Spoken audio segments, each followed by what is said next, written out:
San Pietro di Peletto, luogo dove abbondano le felci, ha origine intorno al VII-VIII secolo ed è collocato sulle colline moreniche a nord-ovest di Conegliano. Tali colline sono coperte di vigneti, soprattutto del vitigno prosecco. Tra la vegetazione si segnalano boschi di robigni e di castagni.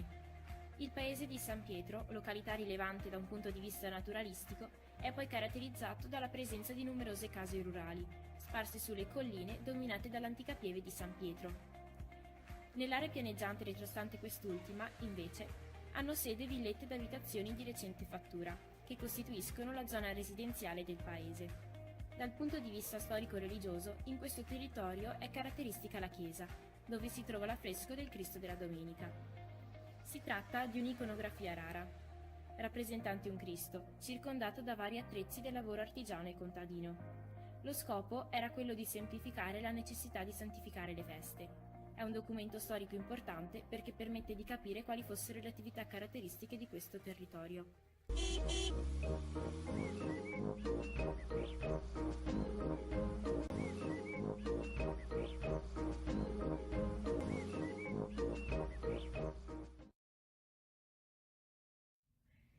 L'Oasi Fontane Bianche è situata a Fontigo ed è un'area naturalistica compresa tra il terrazzo fluviale e l'alveo del fiume Piave, in una zona dove le acque di falda della piana del quartier del Piave emergono in superficie sgorgando per tutto l'anno.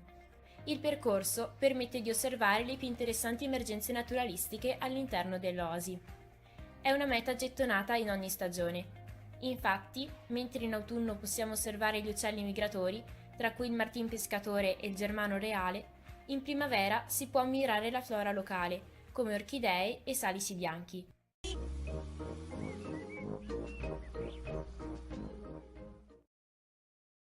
I palù devono il loro nome in quanto ecosistema di palude, dove convergono le acque provenienti dalle colline prealpi retrostanti. I monaci cistercensi, arrivati nel basso medioevo, trasformarono l'area paludosa in un sistema ordinato, delimitato da ruscelli e da canali regolamentati. Tipico è l'iris sibirica, derivante dal nome greco iris, che significa arcobaleno, per via dei colori vivaci di quest'ultimo. Per ottimizzare l'esposizione solare, crearono campi chiusi da siepi stratificate su 3 livelli, con piante a basso, medio e alto fusto.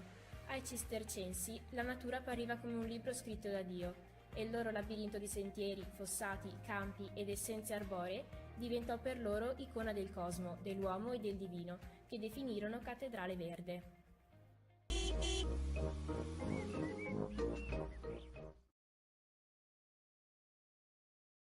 Le caratteristiche ambientali del luogo hanno favorito la presenza dell'uomo fin dai tempi più remoti, come testimoniano i reperti di età preistorica.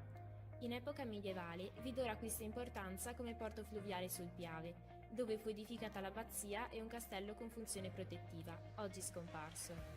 Nel Cinquecento Vidoro risultava centro di un'attività produttiva agricola e artigianale, mentre oggi è un attivo centro produttivo e vitivinicolo. L'abbazia di Santa Bona, affidata ai monaci benedettini, divenne strategica per il controllo dei guadi sul Piave. Essa si trova sulla sponda sinistra del fiume e fu edificata tra il 1100 e il 1106 dal conte Giovanni Gravone.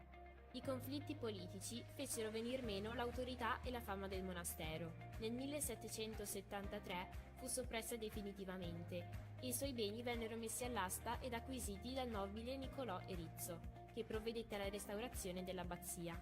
Ora tutta la tenuta appartiene alla famiglia del conte da Sacco.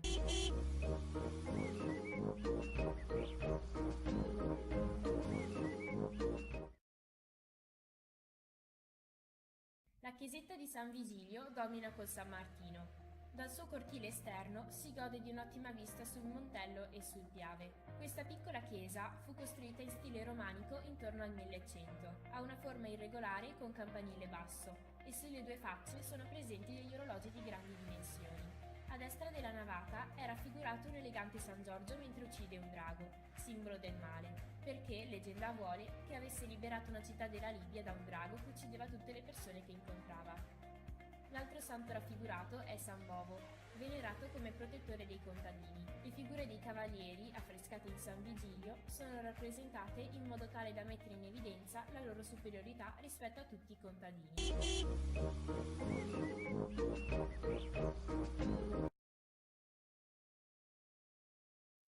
Farra di Sorigo deve il suo nome alla Fara, cioè all'unità fondamentale dell'organizzazione sociale dei Longobardi. I reperti archeologici provano che l'area di Farra era abitata sin dall'epoca preistorica. Nel Medioevo, col San Martino rappresentava un piccolo feudo dominato da un fortilizio, il quale sorgeva sul colle, dove oggi si trova la chiesetta di San Martino. Il territorio appartenne ai Collalto fino al XIII secolo, poi divenne possedimento della famiglia col San Martino. I resti del castello di Credazzo sono situati su una collinetta a Farra di Soligo. Il nome Credazzo deriva dal tipo di suolo particolarmente cretoso, da cui Credaz, Creta. La struttura è composta da 3 torri circondate da una cinta muraria, al cui interno si trova il cortile. Fin dalla sua costruzione, attorno al IX-X secolo, il castello divenne punto di riferimento per scambi di beni. Vi è una leggenda legata a questo luogo, che lascia intravedere il dominio esercitato dai signori feudali sulla popolazione. 2 innamorati vincono la sottomissione dei signori, facendo trionfare il loro amore anche nella morte.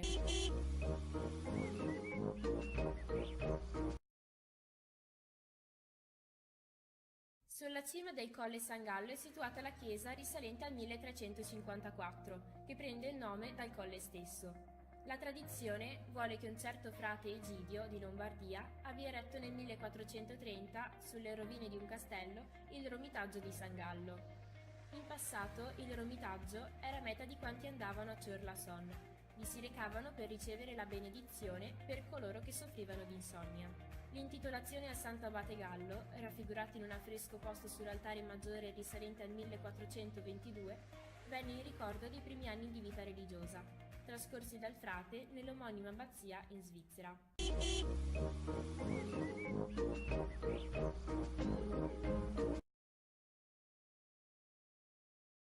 Follina è uno dei borghi medievali più belli della Marca, ai piedi delle Prealpi Bellunesi, ospitato in una vallata ricca di sorgenti d'acqua e rigogliosi vigneti. Una passeggiata per le vie di Follina permette di ammirare edifici come l'Abbazia di Santa Maria, Palazzo Barberis, Palazzo Tandura e l'ex lanificio Andretta, di epoca ottocentesca. Fu proprio in questa vallata che un piccolo gruppo di benedettini fondò nel IX secolo il primo nucleo dell'abbazia, che ancora oggi veglia sulla gente di Follina.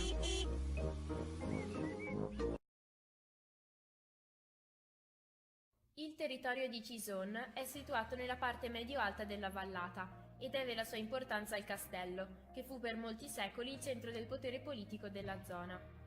I ritrovamenti di materiali testimoniano la presenza di insediamenti umani sin dai tempi più remoti. Dopo la colonizzazione romana, la zona fu invasa dai popoli barbarici. Nella prima metà del XIV secolo fu possedimento di vescovi, passò alla Serenissima e divenne poi possesso francese ed austriaco, fino all'annessione al Regno d'Italia.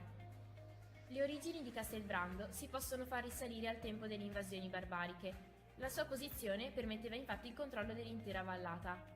Passò sotto il dominio di Goti, Longobardi e Veneziani. Questi ultimi portarono un lungo periodo di pace.